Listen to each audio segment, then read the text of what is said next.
My research questions revolved around the Japanese kawaii aesthetic consciousness and how to explore the relationship between kawaii fashion practitioners, their creativity and self-identity exploration through visual language. There has always seemed to be a stereotype of kawaii fashion, with some onlookers believing that kawaii fashion participants' displays of self are designed to appeal to the male gaze, that it replicates gender differences and undermines women's rights. Or it is seen as a childish expression. However, interpretations of this tend to fall into binary thinking and ignore the practitioners' voices, so I prioritized the illustration of kawaii fashion participants' perspectives in my research. An attempt was made to explore new ways of understanding the meaning-making process of the kawaii fashion community to capture the emotional significance of the style for the participants.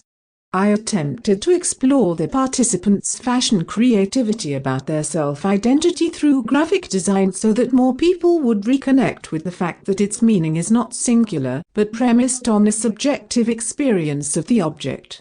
In addition to this, kawaii is an aesthetic category and an emotional affair between the body and the object. In the beginning, I found a lot of implicit rules on how to be a kawaii girl on online forums, such as matching every accessory, every color, every little detail, and the modeling of behavior and gestures to enhance the construction of identity. The participants become a group through the same or similar ways, and identity seems to be expressed through dress codes and common attitudes. I started to think about the essence of this style of dress because kawaii fashion is a subculture. Subcultures often struggle with challenging something, like social norms. And then, to challenge that through music or fashion, I tried to find out what these girls were fighting against. To further argue this point, according to the pleasure object theory, participants select objects to wear and collect based on how they feel about them, including excitement, joy, pleasure, and curiosity. So, which things do not bring happiness and are therefore positioned away from the participants' body vision? Could they be the clothes worn by mainstream adults and the responsibilities they might represent? I started to collect some of the typical dress codes of Japanese women in different settings. It could represent their gender role identities, such as traditional women, wives, mothers, etc. Perhaps this is the social responsibility that the kawaii girls want to escape from in these identities. Wearing cute clothes gives them freedom of expression in the face of social pressure. It was later revealed that my research was inaccurate, and although the term subculture is often used to describe this activity, the term does not fully capture the cause of this particular group, and although kawaii fashion appears to be visually extroverted through its unique use of bright colors, layers and textures, and its level of rebellion against social norms, participants in kawaii fashion tend to be somewhat introverted and not explicitly political as a group. So the central research question for my subsequent research revolved around the personal significance of the items worn by the participants. What influenced them to choose specific items to incorporate into their style? To gain a more direct understanding of the participants' experiences of kawaii, I used interview material in which participants described the emotions or imagery they experienced when viewing items they found cute.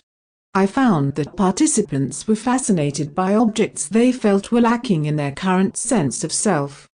Secondly, the practice of playing with these images and objects by making, consuming, and wearing kawaii fashions gave them an affinity for this difference to the extent that, temporarily, they felt they had become like the object or image they admired. As I continued to delve deeper into my research, I began to focus on Donald's concept of play and creativity, understanding how a person reacts imaginatively to the objects they encounter. By creating and playing with fashion, I believed that participants could explore their identity and develop who they felt they were or could be. It involved interacting with objects that occupied their world, which was enhanced by their imagination and feelings. When turning to consider how this creative act manifests itself as a social activity, Goffman's theatrical analogies gave me additional ideas about how participants perform and execute the identities achieved through the clothing they create. Together they provide an account of how fashion forms and sustains itself in individual and group activities. The project relies on semiotics. They use the fundamental building blocks of the field to recognize that meaning-making is generated by the interrelationship between signs and symbols that combine to produce the symptoms and language through which cultural practices are communicated. Individuals who possess a range of defining visual characteristics that identify them as a specific social type are depicted through clothing coding. The primary audience for my project is East Asian women, especially young women. Kawaii culture is prevalent everywhere in East Asia, but this aesthetic awareness is often interpreted as a product of the male gaze and a childish expression of childishness. I believe that this is very one-sided and that women can gain strength from Mo culture. Through the example of kawaii fashion, I am trying to show that every woman is an active creator. Women are not just passive products of socialization. They are dynamic. They can create themselves. Women can actively play with their femininity and use it as a creative tool. They use these tools to explore themselves and can then be affirmed by the audience. The final design output will be in the form of a publication, a video or a website. Publications are the direction I specialize in, but I also want to use videos to explore new and more diverse expression methods. Besides, the website adds more interactivity and playfulness to the experience.